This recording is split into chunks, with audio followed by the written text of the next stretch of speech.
Can't decide and torn between a romantic, comedy, action, or an indie film to watch for the weekend? Well.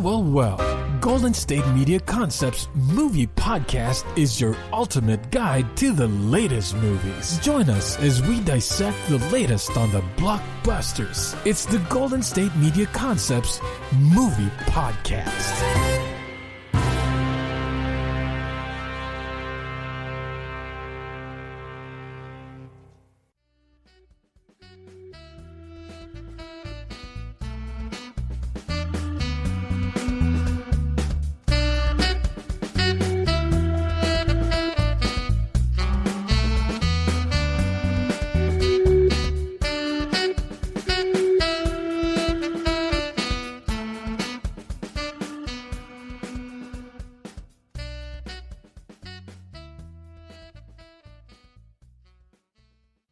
Hello and welcome to the GSMC Movie Podcast, brought to you by the GSMC Podcast Network. I'm your host, Casey Baum.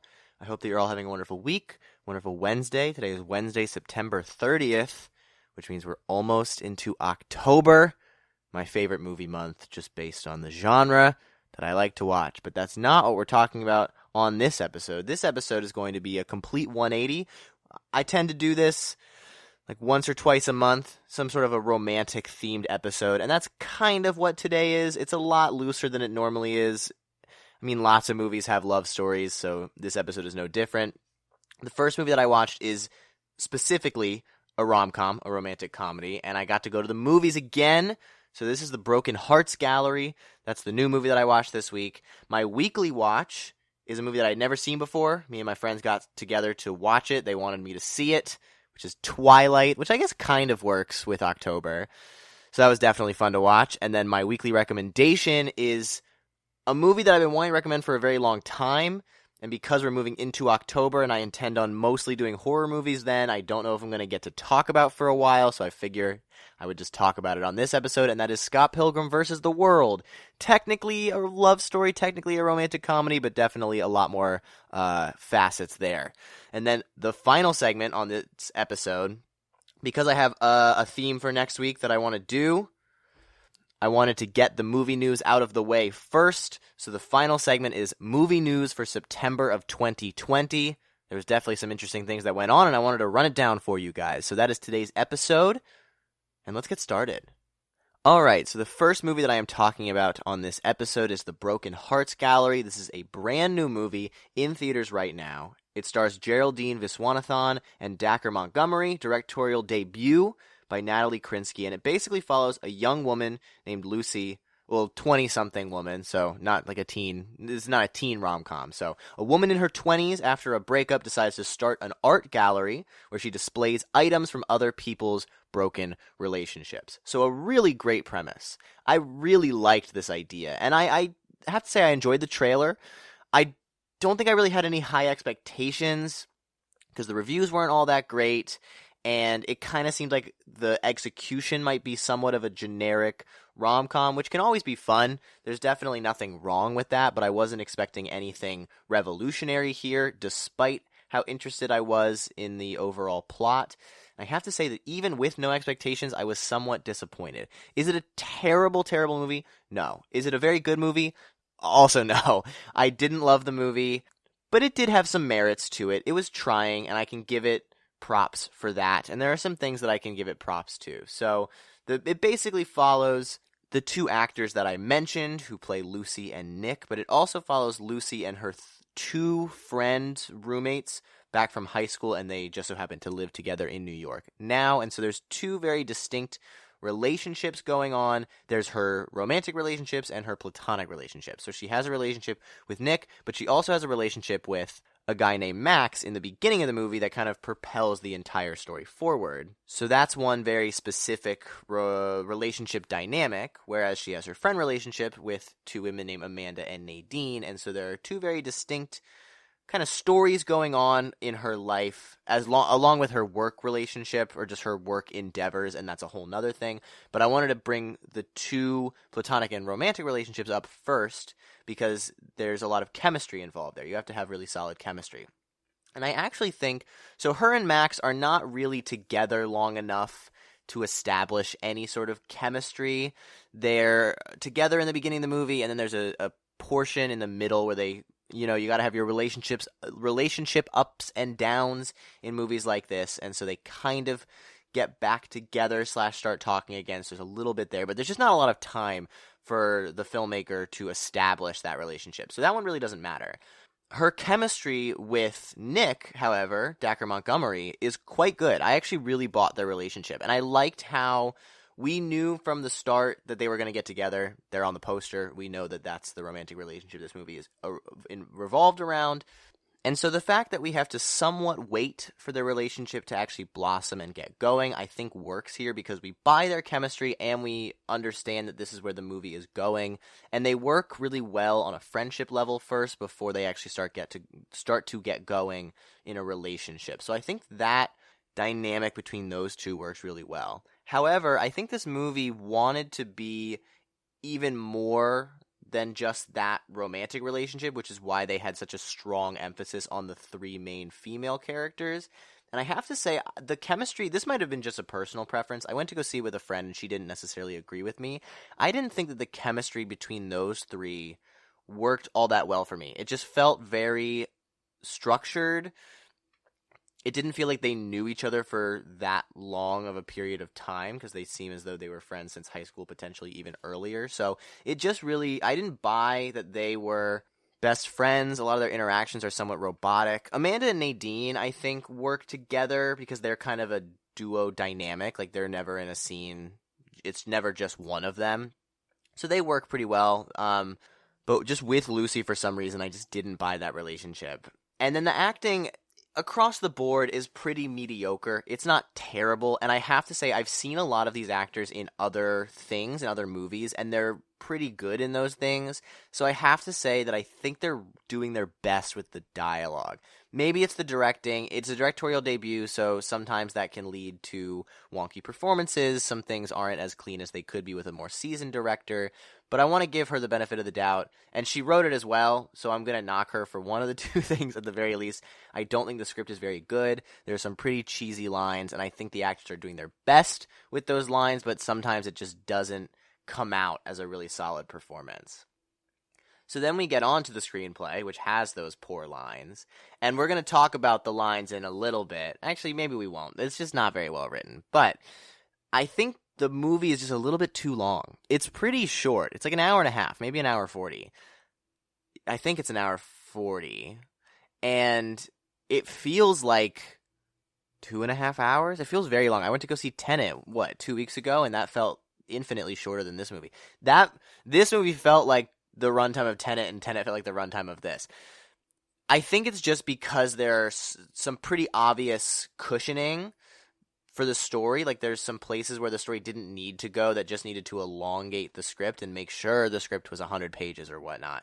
And the main plot line is compelling, so when we hit those moments where it feels like the movie might even end, I was like, oh, we're at the end, right? And then there was a pretty obvious, plot device that showed up that I was thinking to myself, this is not the end. We still got, 30 minutes? We have to have at least 20 or 30 minutes to resolve this plot line. So I thought there were just some weird moments where there was some unnecessary conflict for a movie like this. A lot of the moments where a character is kind of at their wit's end, at their lowest low, felt very film school. This is where you need to have a story beat come into play. It just didn't feel natural. It felt very forced to me. And I also thought that, okay, actually, here's my little pitch for this movie. I think the story is a little bit out of order. It's a little bit out of order and needs to change a little bit. So throughout the entire movie that we learn, Nick is creating a hotel called the Chloe Hotel. And obviously it has a female name, so we're kind of thinking, who is that? Lucy assumes it's a grandmother or something, and it's never explained. But we're kind of, in the back of our head, we know it's somebody. And, okay, so we're getting into spoiler talk right now. So I don't really think it's a rom-com. There's not a lot to spoil here. But if you really don't want any spoilers, I would skip to the next segment. Just want to make sure you guys are aware of that. But this is my little pitch for this movie. The development that Lucy wants to start an art gallery of the Broken Hearts Gallery, which, again, very great concept, in his hotel that's losing money or not getting enough funding, that development comes way too early. That needs to come a lot later. I think it makes a lot more sense for this movie to be focused on her helping him in the hotel. So she's trying to get over her relationship by thrusting herself into a new project. She's got this little broken hearts thing on the side. Because the thing that I really didn't buy is that Nick goes to get a loan and doesn't get it. But Lucy has a business, a budding art gallery that's doing really well. It's getting written up in a New York magazine, so it's getting a lot of attention. She has a lot of like social media followers, and it's confirmed that it's being held in that hotel. So if Nick had just gone to the bank and said, "We have a business that's doing really well already, now can I get the loan?" they would have gotten it. So I just didn't really buy that this kind of coexisted. It needed to exist much later in the movie. I also think it would have made a lot more sense if they were in a relationship the whole time. I don't like the trope that they have to break up and get back together for it to be a rom-com. I also don't like that Chloe, who inspired the Chloe Hotel, is an ex-girlfriend that then comes back into play. It seems like she came back into play and then immediately got taken out, and we already kind of saw it coming with that woman who came through the door. It would have made a lot more sense, or just been a lot more interesting, if maybe that was an ex that had passed away. He was building it in her honor, or just to memorialize her. And so Lucy's getting through a breakup by doing a new project. He's getting through this breakup, and he can't, like, emotionally open up to her, and so they're kind of bouncing off each other. Because her justification, her motivation for keeping all of those things, becoming somewhat of a hoarder, maybe it was a little bit predictable, but it makes a lot of sense. And I really bought that, and it works really, really well. So wasting an opportunity for such good character development for Lucy, or not wasting, she has such good character development, and so kind of not throwing it by the wayside, but just not being nearly as sincere about it with Nick makes me a little sad. I would have wanted there to be a bit more character development for him. And then I just think that relationship would have been a lot stronger. The story beats would have felt a lot less forced. I think the movie would have been a lot more natural that way. Another big pet peeve, so I mentioned some of the bad lines. I think there's some quippy lines that don't really work for me. I laughed, I chuckled a few times, just nothing all that major. I also think that it's a little bit of a pet peeve of mine. The movie is just presenting so heavily that it's socially progressive, that it's liberal and progressive. And that there's nothing wrong with that. A movie obviously is going to have a viewpoint. Obviously, everything is political. It's going to have some sort of a political viewpoint, and I have no problem with that. But it feels just so performative. Like, everything in this is like, oh, we got to include this thing because this thing. And it just felt so ingenuine. There's a moment where, in the beginning, that kind of set me off to it, that Lucy says she's introducing a crowd. She's like, ladies, gentlemen, and anybody who does not conform to the strict gender binary, which, great, very inclusive, but it feels very forced, very unnatural, and she could have just said, welcome everyone. That would have been just as inclusive. It just feels very much like, wink, wink, nudge, nudge, we're liberal, and I just think that's a little bit annoying, if anything, and doesn't make for very good dialogue, or just very dynamic motivations from any character for that to be the case. And another thing is that a lot of the characters fit into archetypes, or they're like very tokenistic.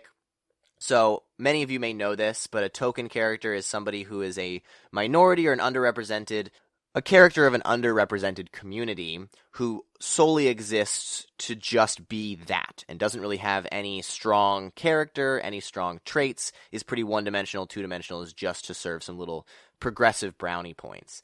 And I would say that most characters are like that in this movie. It's kind of a double-edged sword because almost every character in this movie is somewhat two-dimensional. Pretty much everybody just has like one thing that makes them. So like Amanda is really into death and really mean, and then Nadine is just very closed off, and Amanda's boyfriend doesn't talk. Like, they all have like one thing, and like that's their thing, no other depth. So a lot of the characters who are not white men feel very tokenistic just because all characters are pretty two-dimensional. So the production design has to be pretty important for this movie because this movie is solely focused on the props and the locations. I think the props are pretty interesting. We don't really get any justification into really any of the props, so they feel very random. I would have maybe liked some backstory or just some like implied backstory based on some of the things that she does or some of the things that she had gone through. And maybe there is. I've only seen this movie once and it's in theaters. I can't really go back to it. So maybe I'm wrong, but it just felt somewhat random to me.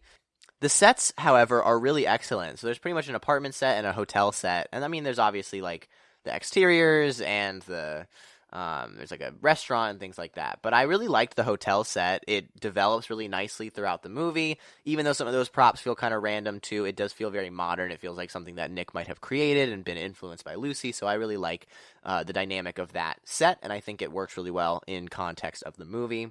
The cinematography, it's just kind of plain. It's pretty unmemorable. Like I said, most comedies like this tend to be shot reverse shot, nothing really all that interesting. You can also kind of tell a movie is like that based on the scene transitions. So this is kind of editing, but also cinematography. If the scene transitions in a comedy are panning shots of a cityscape or a landscape with some generic pop song or score or whatnot over it, and like a second unit filmed that, it's probably not that great. So it's pretty plain, pretty boring. And there are a few interesting shots, but they seem to be like only made for trailer shots. They don't seem to be justified in context of the movie. Although the one that was pretty interesting was the one for the poster, but I think making it the poster was like, cool, that's the poster. Like, it didn't feel very natural to the movie, even though it is, and it develops pretty nicely. So that, I just feel like the cinematography, there's nothing to write home about.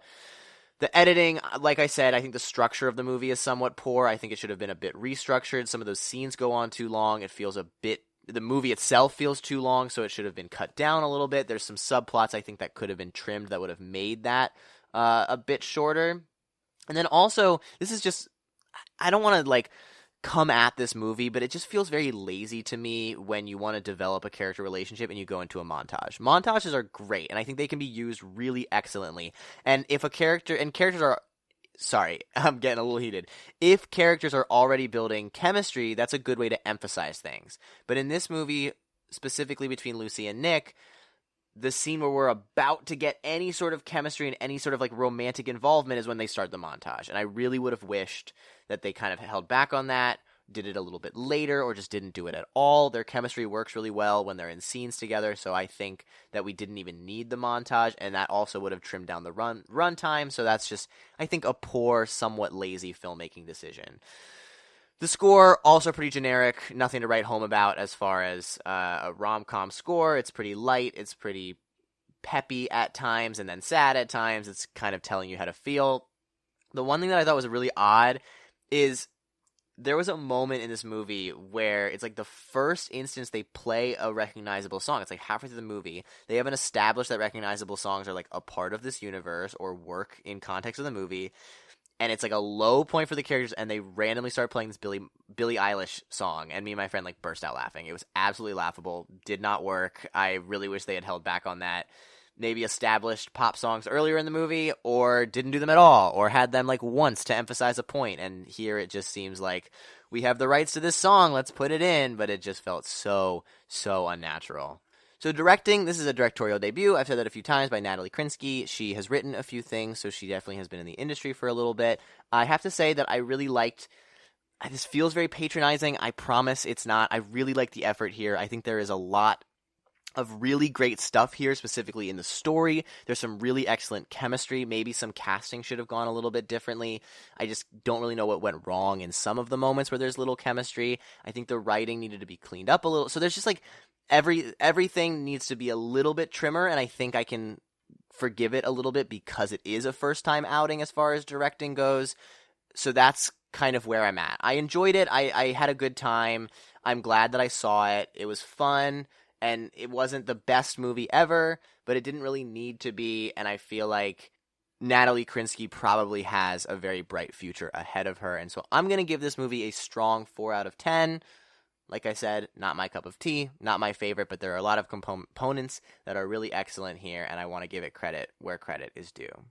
So that's the Broken Hearts Gallery. If you are interested in going to the movies, there's not a lot out there, so I can recommend this one. Go have some fun with it. And next up, I'm going to be talking about my weekly watch, which was Twilight, and then my weekly recommendation of Scott Pilgrim vs. the World. And finally, stay tuned until the very end of the episode where I talk about the movie news of September 2020. But right now, we're going to take a quick break. Want to know the latest and hottest music hitting the airwaves? Don't be left out. Listen to the Golden State Media Concepts Music Podcast. It keeps you on the loop with everything you need to know from pop, rock, hip-hop, and the top 40. And we'll throw in news of your favorite artists, concert and tour dates, and so much more. Listen no further, because this is the gold standard in music podcast.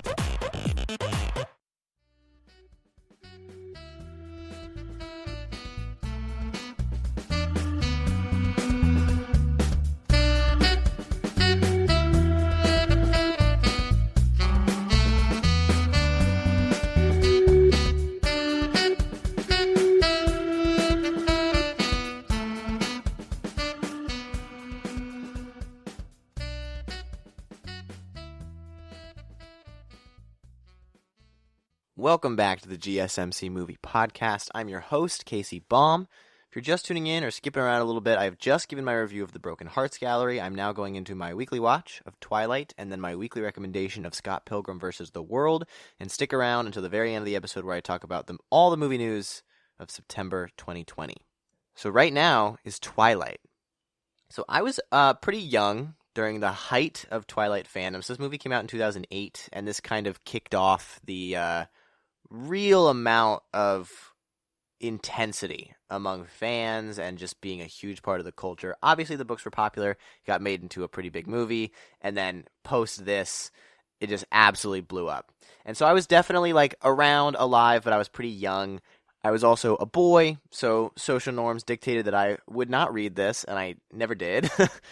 I also never ended up seeing this movie, and a lot of people already have, so I am late to the party. I was definitely curious to see it. I knew a lot about it. I'd probably say I'd seen half the movie just based on internet clips and things like that. My friend really wanted me to check it out, and so now we're doing this thing where we're going to watch it every week, so I might have an even longer review of just all the movies for one of those last segments coming up in October, as long as I finish Twilight, which who knows, maybe I won't finish it, but I did watch this first one. I'm sure you guys probably already know the plot of Twilight, but for anybody who doesn't, it follows Bella, a 16-year-old who ends up falling in love with Edward Cullen, a vampire, he's 118 or something. And that's kind of it. There's other stuff involved, but it's just she falls in love with a sexy vampire. That's kind of the whole thing. That's kind of the whole point. So, I think it's just because I didn't see it. I don't have any nostalgia for this movie. And I get why people, have a lot of fun with it. It is really goofy. But, I just think it's too awkward for me to think that it's fun. And that's just me. I'm not going to, rain on anybody's parade. I did enjoy it. I did have a good time watching it. I just wouldn't say that it's my favorite kind of bad movie to check out. I like them to be, a little sillier than this one. This one kind of takes itself a bit too seriously for me to really find it that enjoyable, that entertaining. But even still, there's some fun bits of it, and there's also a lot of bad bits of it. So what I found really weird while watching it, this movie had a pretty low budget. If I'm remembering correctly, it's either $36 or $26 million. I was expecting 80, 85 for a movie like this. They really didn't get a huge budget until the last few. I think the last one is 120 mil, and that's kind of where they started to get a bigger budget. But earlier on, I expected a big budget, even though it was pretty low. And you can tell, you can definitely see the low budget. And the other thing that I thought was strange is this was a pretty big deal. Twilight, even though the fan base was smaller before the movies came out, Twilight had a pretty adamant fan base. And this movie just feels very amateur. I don't know what it is. I was comparing it to The Room. I know it's not that bad. Trust me, it's not that bad. The Room is really bad. It's also fun, regardless. Twilight, it's just, there's so many decisions that are baffling, just basic filmmaking decisions that feel so odd to me. So, let's start with the acting, because the acting is pretty infamous in this. Obviously, Kristen Stewart and Robert Pattinson are pretty well-respected actors at this point, but in this movie, they're not good. I think the big thing is that they're just so gosh darn awkward. It's so awkward. Even the scenes where they're acting by themselves, it's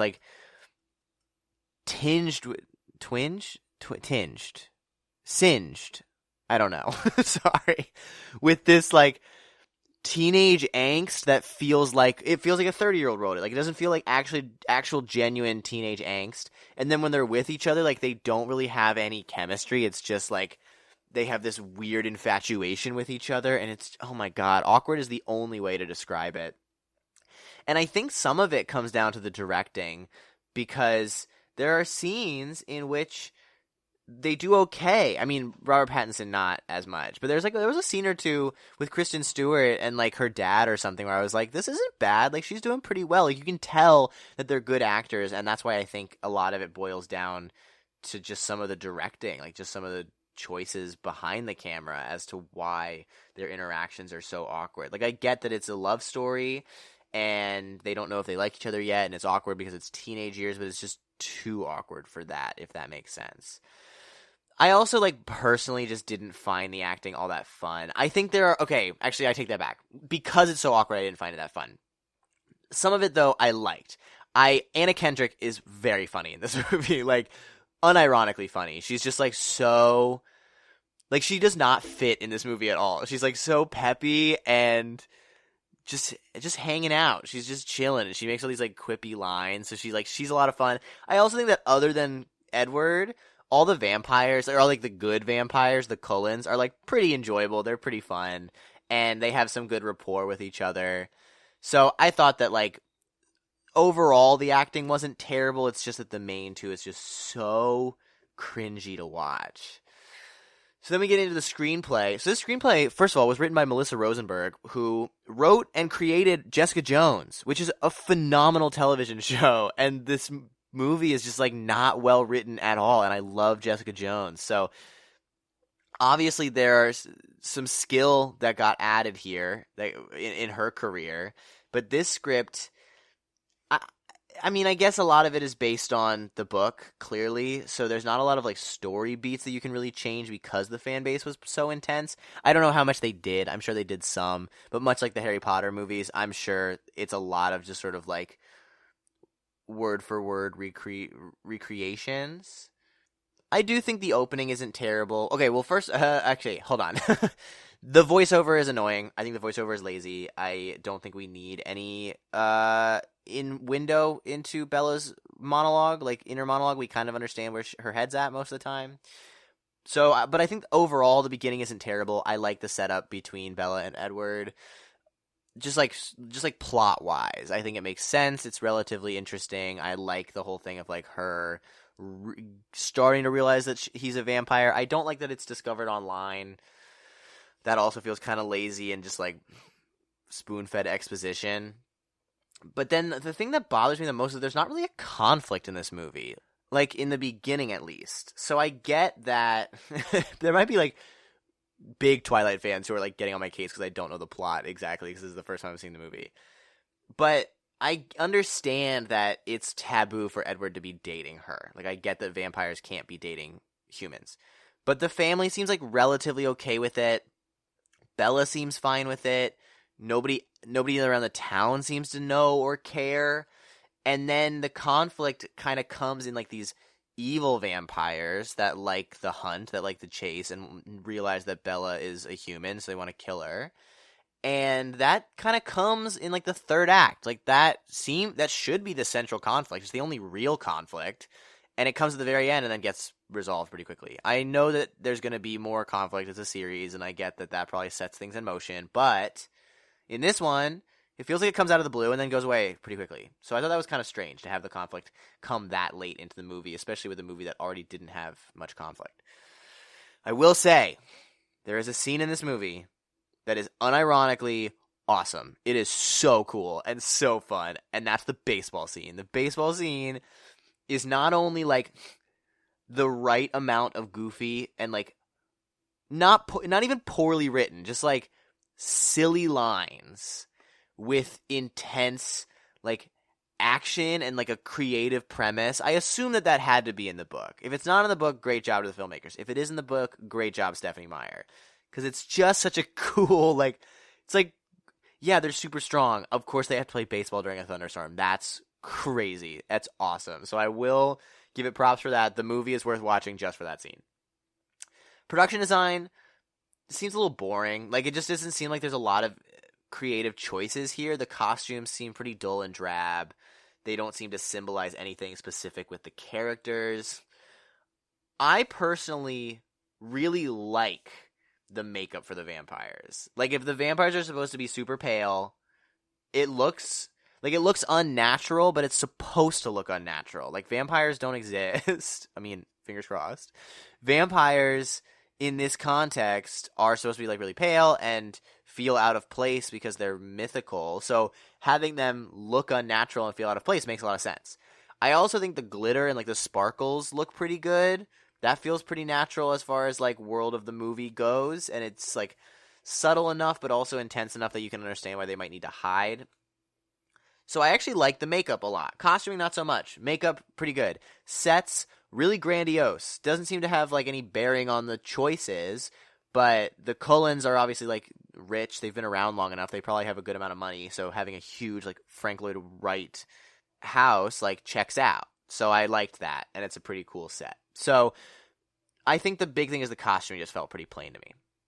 The cinematography, why is it green? Like, it's so blue and so green, and it just looks gross. Like, I don't know. I get that it's like a choice for this movie, and it's become fairly iconic since this, but it just, I don't know. It just doesn't work for me. I don't like it.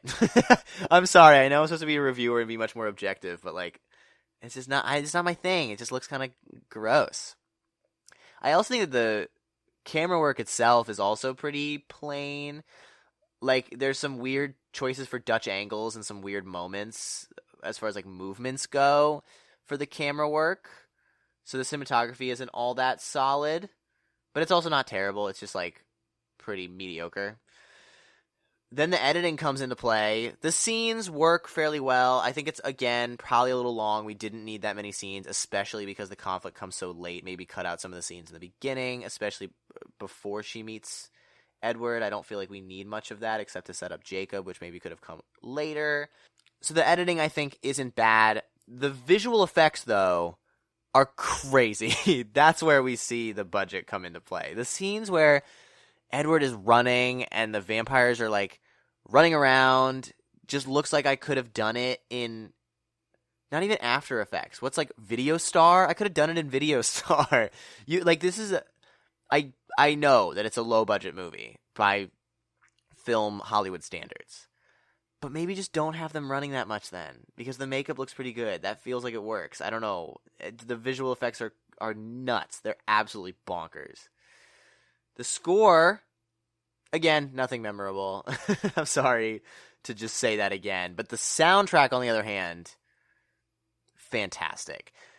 Twilight, among like the internet, is known as having a great soundtrack, and it's true. They have a fantastic soundtrack.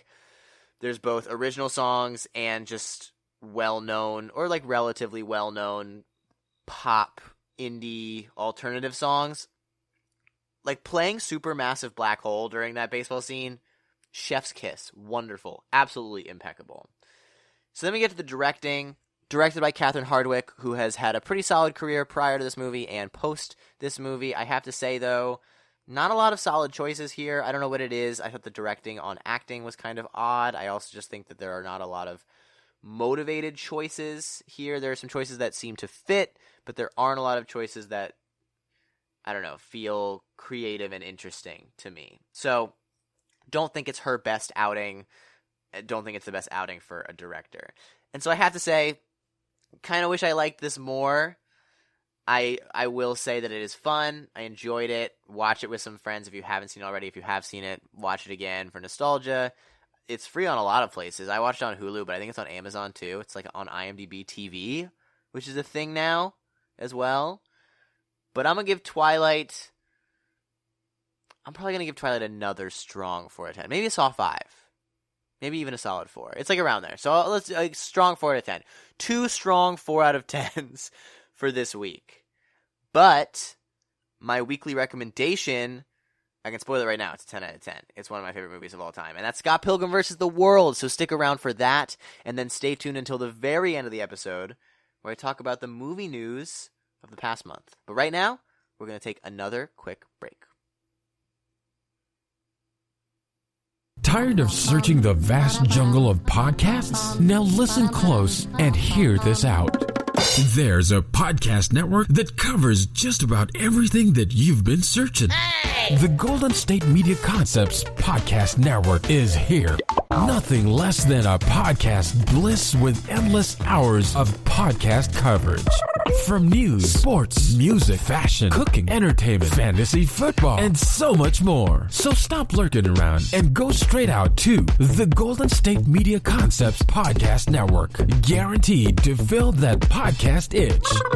Whatever it may be. Visit us at www.gsmcpodcast.com. Follow us on Facebook and Twitter, and download us on iTunes, SoundCloud, and Google Play.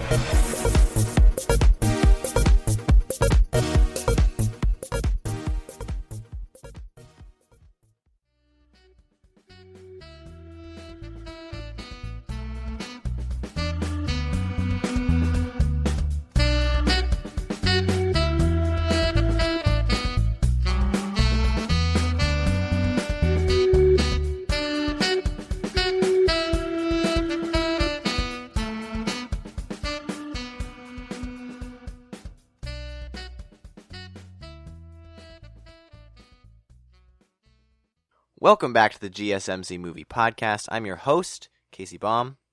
If you're just tuning in or skipping around a little bit, I have just given my reviews of The Broken Hearts Gallery and Twilight. Now I'm going to be going into my weekly recommendation of Scott Pilgrim vs. the World, and stay tuned until the very end of the episode where I run down the biggest movie news of the past month.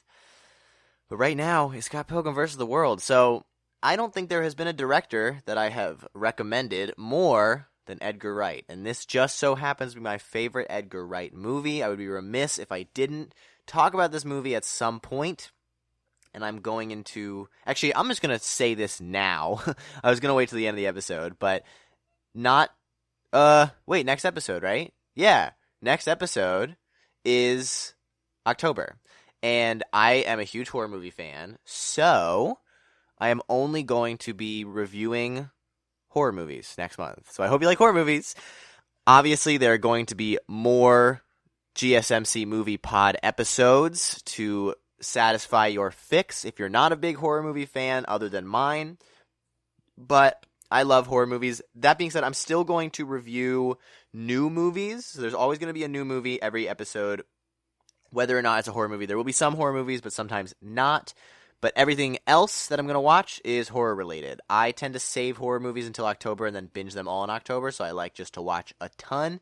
So that's what I'm still going to do, and I'm going to get to review them this time. So, because I'm not going to get to talk about anything other really than horror movies for a month, I wanted to talk about Scott Pilgrim vs. the World, one of my favorite movies of all time. So, Scott Pilgrim vs. the World follows Scott Pilgrim, a 20-something young man who falls in love with a girl named Ramona Flowers. And to get with her, to be her boyfriend, he has to defeat her 7 evil exes in a video game style fight every single time.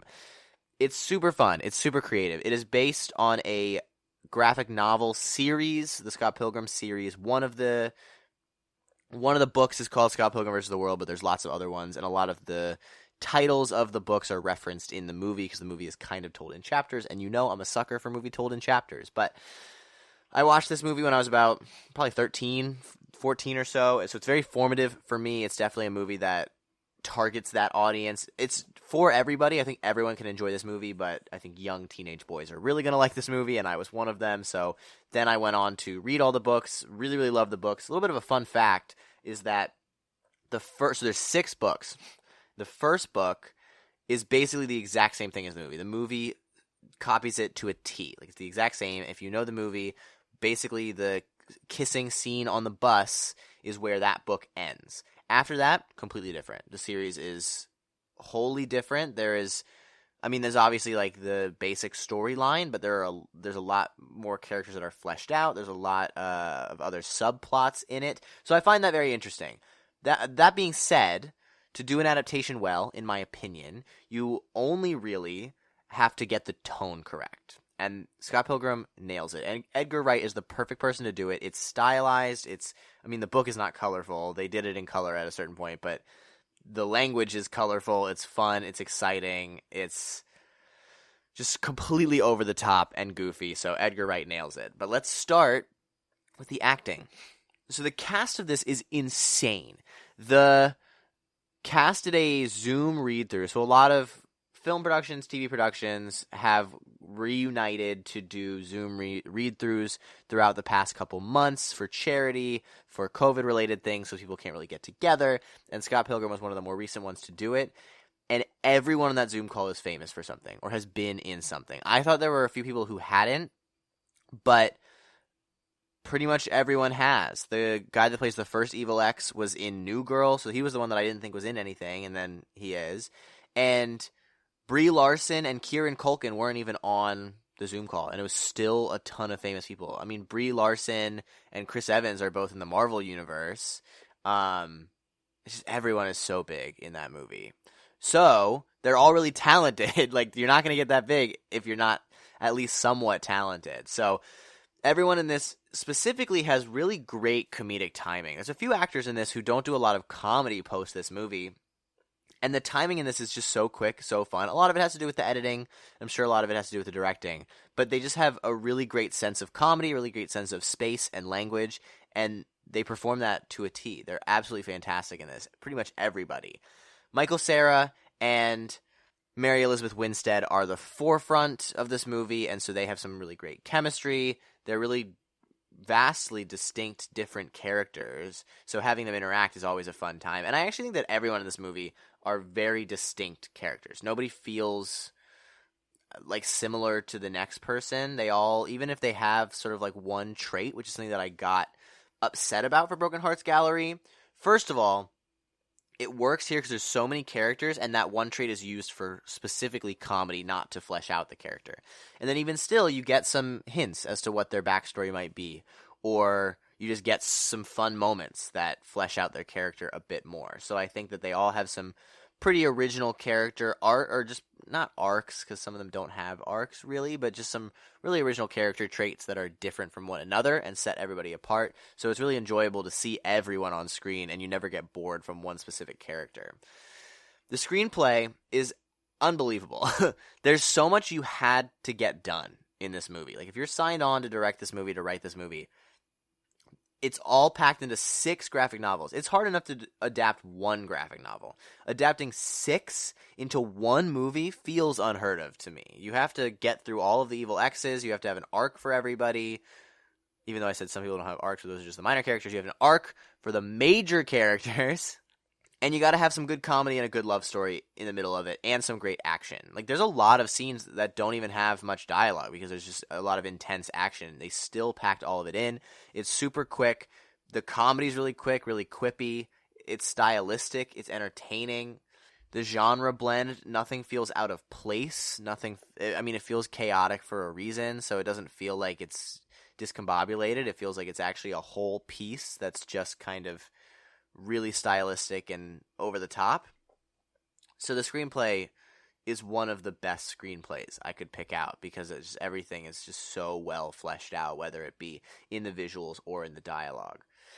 And then the production design, again, I just gush about Edgar Wright. So a lot of what I've said in my other reviews of him is present in this, if not turned up to the max, turned up to 11. This is just, it's so colorful and specific.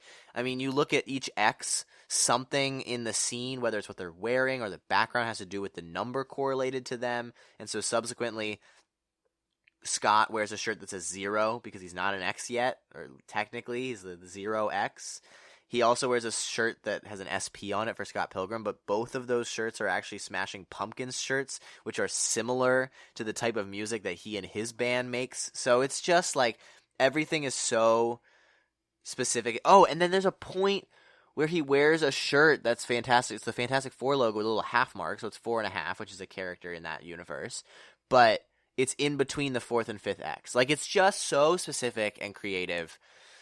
So the props to the props team, and it also just fits each character. And there's also creative and diverse sets. Like, yeah, it's just such a stylistic movie. And so because of that, the cinematography has to be on point too. There's a ton of visual comedy in this, whether it be whip pans or other types of camera movements, whether it be things like that or graphics on screen, which is more of the editing and the visual effects. It's just everything is timed out so well.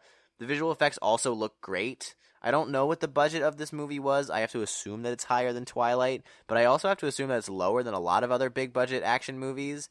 And so all of it looks really excellent because it feels very cartoony. So if something seems like it's a little bit like out of place, it works. Oh, another thing, this is more screenplay, but things that like feel out of place but end up working is there's a whole scene where they do like the Seinfeld soundtrack, and it's hilarious. It's so good.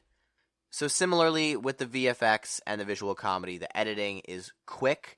It really doesn't let you process anything. Like, jokes will go by and you'll laugh at them like 30 seconds later and you'll already have missed like 3 other jokes. You got to watch this movie so many times to pick up on everything. Every time I watch it, there's something new.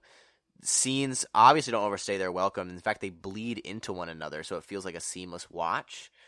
And then there are just scenes that have all of these graphics that are necessary to make the scene entertaining. It's just crazy how, like, honestly, how great this movie is. And then the sound, first of all, well, let's talk about score, I guess, first. The score is great. It's cartoony. It's video game inspired. It's intense.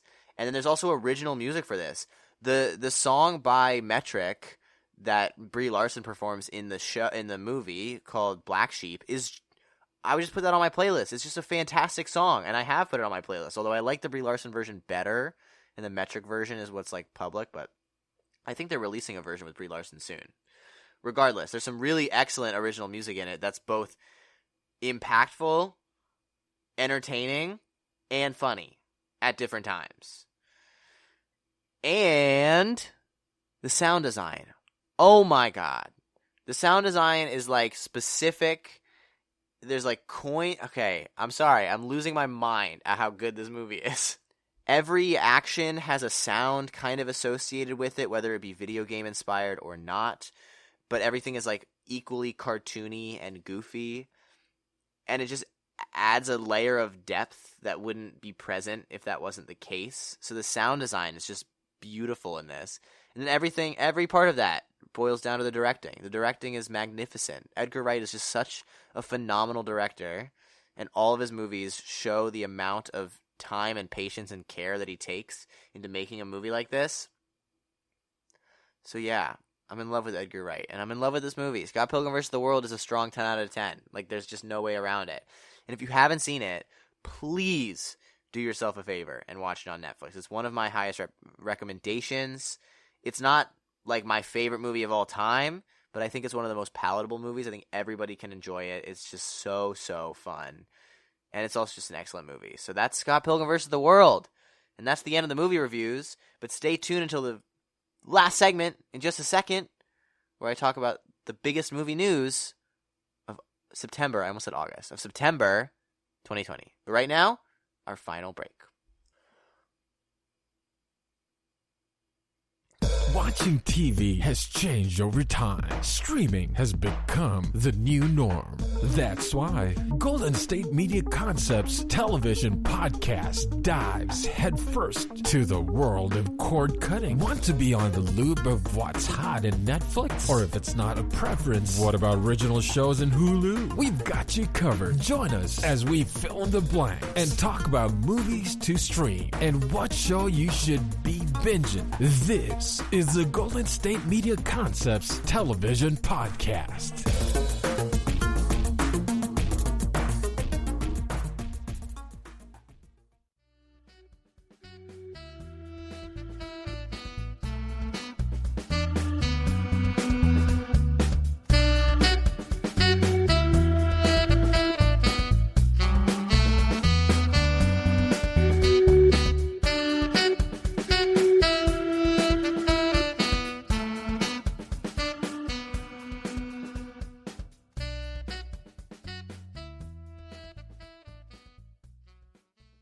All right, welcome back to the GSMC Movie Podcast. I'm your host, Casey Baum. If you're just tuning in or skipping around a little bit, I have given my reviews of The Broken Hearts Gallery, Twilight, and Scott Pilgrim vs. the World. And now, because there's not really a theme for this episode, you can tell. I mean, there's a little bit of like a love through line, but overall, nothing too specific. So I figured we'd talk about the movie news of this past month. Since we're approaching the end of September, we're almost into October, I thought I'd talk about some of the movie news, because I like to do that every month. This month, for some reason, not a lot of huge things going on, ultimately. Movie theaters did open back up, if they hadn't opened back up for you in August. But other than that, there's not like a ton of news. A lot of it has to do with superheroes, which, I mean, that tends to be like everything. But let's just talk about it. I'll just talk about what I know. Might be a little bit shorter than usual because there's not a ton of new information. But something that got reported today, I believe, for me, probably tomorrow for you guys, or yesterday. Whoops, time. Barry Jenkins, the Academy Award-winning director of Moonlight, has just been signed on to direct a follow-up to the Disney Lion King movie. They haven't really said whether it's a sequel or a spin-off. It's just as a follow-up movie. I have to imagine that it's not going to follow the events of Lion King 2, just because that's not an overall like critically popular movie, and I feel like adapting it would feel kind of weird. This is a really great opportunity to do something original, do something different with this property, and Barry Jenkins is obviously a phenomenal director. So having him attached is a really great sign for that project. Because I have to say, this is not something I've talked about because there's no reason to. I actually think the Lion King Disney movie is pretty good. It's not terrible. I haven't seen a lot of the remakes, live action adaptations of the Disney movies, and Lion King is one of, if not my favorite, animated Disney movie. And I understand the criticism that they didn't do a lot of different stuff, but I have to say the voice acting was really strong. Some of the different stuff that they did do with some of like the CGI visual effects looked really great. I really liked the look of Mufasa in the clouds and like the different colors around there. And it's not nearly as visually engaging or dynamic as animation is, and I have to say it's also like not really a live action adaptation. There's no people in it. And I'm also a sucker for 2D animation, so of course I think The Lion King is better. But I think The Lion King, 2018, has some merits to it. So a sequel to Barry Jenkins, I have to say, I'm somewhat interested in. Next up, this has also got kind of reported today. A trailer dropped today for The Craft Legacy, which is based off of, people didn't know. It had been kind of reported that there was going to be a Craft movie for a while. People didn't know whether it was going to be a sequel or a remake of the original one from the 90s. Turns out it's a sequel. So I haven't seen the trailer yet because I haven't seen The Craft, so I don't want have anything spoiled for me. I might watch that this month. We'll see. But the trailer more or less announced that this is a sequel, a follow-up to the 90s movie, so that's always kind of fun. I think it's more interesting to do a sequel than a remake, even though sometimes remakes can be fun, like I just said with The Lion King, but regardless. Some movie moving is Marvel has changed their release dates a little bit. They've moved all of their movies into 2021. Black Widow was originally scheduled to have been moved to November. There were also rumors that it might drop on Disney+, but it has been moved to May of 2021. So we are not getting any Marvel movies this year, which is the first time that's happened since 2009. Every year Marvel has released at least one movie, if not like 4. So we're going to be missing out on Marvel movies for a little bit, which, to be fair, this is probably the perfect time for it. We did just end Phase 3 with Far From Home, and that's the last one that we saw. So I'm kind of okay with that move. The thing that's a little bit different here is that there were a couple different movies that were scheduled in 2021. I can't remember exactly which ones, but I know Shang-Chi and the Ten Rings was one of them. And that is staying relatively the same. I don't remember where it was getting released in 2021, but it is still in 2021. It is in July. And so the order of some of the releases has changed. So Black Widow is now May of 2021, Shang-Chi is July of 2021, and The Eternals is November of 2021, and The Eternals was supposed to be November of this year, which is something that I am very excited for. It has an all-star cast. It's a premise that I know nothing about, which is always very exciting, and it's directed by Chloe Zhao, who is, I wouldn't say one of my favorite directors because I've only seen one of her movies called The Rider, but she is just a creative vision, insane talent, and really knows what she's doing, and I'm really happy to have her attached to a Marvel project. Another superhero movie that has moved is Wonder Woman. It was supposed to come out this Friday, October 2nd, but instead it has been moved to Christmas. So it's going to be a Christmas release, which could be really fun. I have to say I'm a little bit disappointed because I have liked going to the movies, so I would have wanted some like big releases, but they know that not a lot of people are going to the movies. Not a lot of movies are filled to capacity. So it makes sense that it's being moved to Christmas, and I think this is going to be a fun Christmas blockbuster, and hopefully by then things will be a little bit different, maybe a little bit better, and more people will be going to the movies. And if that's the case, it'll definitely be fun to watch this in a crowd. All right, weirdest movie news. Not really movie news, I guess, but it's a movie star. Vin Diesel released a song. He released a hit single called Feel Like I Do, and I've not listened to it. I don't know if it's good. I've heard mixed things. But regardless, just kind of strange. So now some more Marvel news, or superhero news, casting news, is Tatiana Maslany, best known for her role in Orphan Black, the BBC drama, has been cast officially as She-Hulk. So this is not specifically movies, this is more so for the She-Hulk television series, but I feel like it's inevitable that She-Hulk is going to be a part of the MCU film universe at some point. And obviously with Disney Plus, some of those series, the line between film and television is a little bit thinner, so I thought it would be important to mention that she has been cast as She-Hulk. Additionally, I don't have any specific evidence for this, but I did see it reported earlier this month, rumored that the woman that played Lucy in Broken Hearts Gallery would be cast as or in the Ms. Marvel series, which I think was interesting casting. I think she looks the part. I think she's a really great actress, even though the Broken Hearts Gallery, or I think she's a great actress. The Broken Hearts Gallery didn't exemplify that, but she definitely had some fun chemistry. She also has a character that's sort of like all over the place, which is similar to Kamala Khan in Ms. Marvel. And Ms. Marvel is one of my favorite recent series from Marvel. That is actually a comic that I did read, or at least in part, the beginning of that series, and I really enjoyed it. Ms. Marvel is a really great character, so I was, first of all, super excited that series was getting made. The thing that gives me a little bit of hesitation, if this is true, is that in the comics, she's a little younger. She's like 16, and this actress is 24, 26. So I have to say, not a huge fan of that, but if they change the age, I usually have no problem with that. I would be interested to see what she's like out of high school. I also haven't read the future of her series, so I don't know if she does get much older in the series, so maybe that is the case, and that is what they're leaning towards. But anyway, that's not confirmed. Maybe by the end of next month when I run down some of the movie news, that will be confirmed. Another thing that is rumored is Jonathan Majors is rumored to play Kang the Conqueror in Ant-Man 3.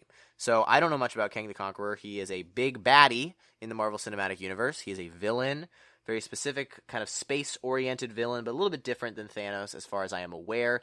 This has also not been confirmed, but it is being reported by a lot of different sources, much more than the previous Ms. Marvel rumor. And Jonathan Majors is known right now for Lovecraft Country on HBO, as well as being in Da 5 Bloods from this past summer. And I have to say, I really enjoyed his role in Da 5 Bloods. I think he is also a really excellent actor. So having him play Kang, I have no problem with. I think that'd be really interesting. Having it be in Ant-Man 3 is a little bit strange, because I think he's a much broader villain than would be for that movie, but who knows, they've done that in the past before, and he also might, that might be his first role, and he might come back later. Finally, as far as casting goes, Aldous Hodge has been cast as Hawkman in the Black Adam series. Hawkman is a pretty well-known character among the comic community. He is a well-established DC character as a part of both the Justice League of America and the Justice Society of America, and the Justice Society has been confirmed to be a part of the Black Adam film and overall Shazam series, so having Hawkman in that is also very interesting. Final piece of movie news, more so exterior, more so around actual actors, is that Rooney Mara and Joaquin Phoenix have welcomed a baby son into the world and named him River Phoenix after Joaquin's late brother, which is very sincere, very heartfelt. So congrats to them. So that's the movie news of September 2020. Not as much as usual. Some disappointments with some of the movies moving around, but also some interesting stuff with some of that casting and choices for directors. But that's the episode. I hope you enjoyed it, and I hope you're ready for some horror movies. That's going to be all of next month. I will still be reviewing new movies if you are most interested in that, but all of my weekly watches and all of my weekly recommendations are going to be horror related. At least I assume so. That's my intention. But as always, thank you so much for listening to the GSMC Movie Podcast, brought to you by the GSMC Podcast Network. Please remember to subscribe to the show if you haven't already and leave us a nice review, because that really helps us. Also, if you could please follow us on Facebook, Twitter, and Instagram. I have been your host, Casey Baum. Thank you so much, and have a good one. You've been listening to the Golden State Media Concepts Movie Podcast, part of the Golden State Media Concepts Podcast Network. You can find this show and others like it at www.gsmcpodcast.com. Download our podcast on iTunes, Stitcher, SoundCloud, and Google Play. Just type in GSMC to find all the shows from the Golden State Media Concepts Podcast Network, from movies to music, from sports to entertainment, and even weird news. You can also follow us on Twitter and on Facebook. Thank you, and we hope you have enjoyed today's program.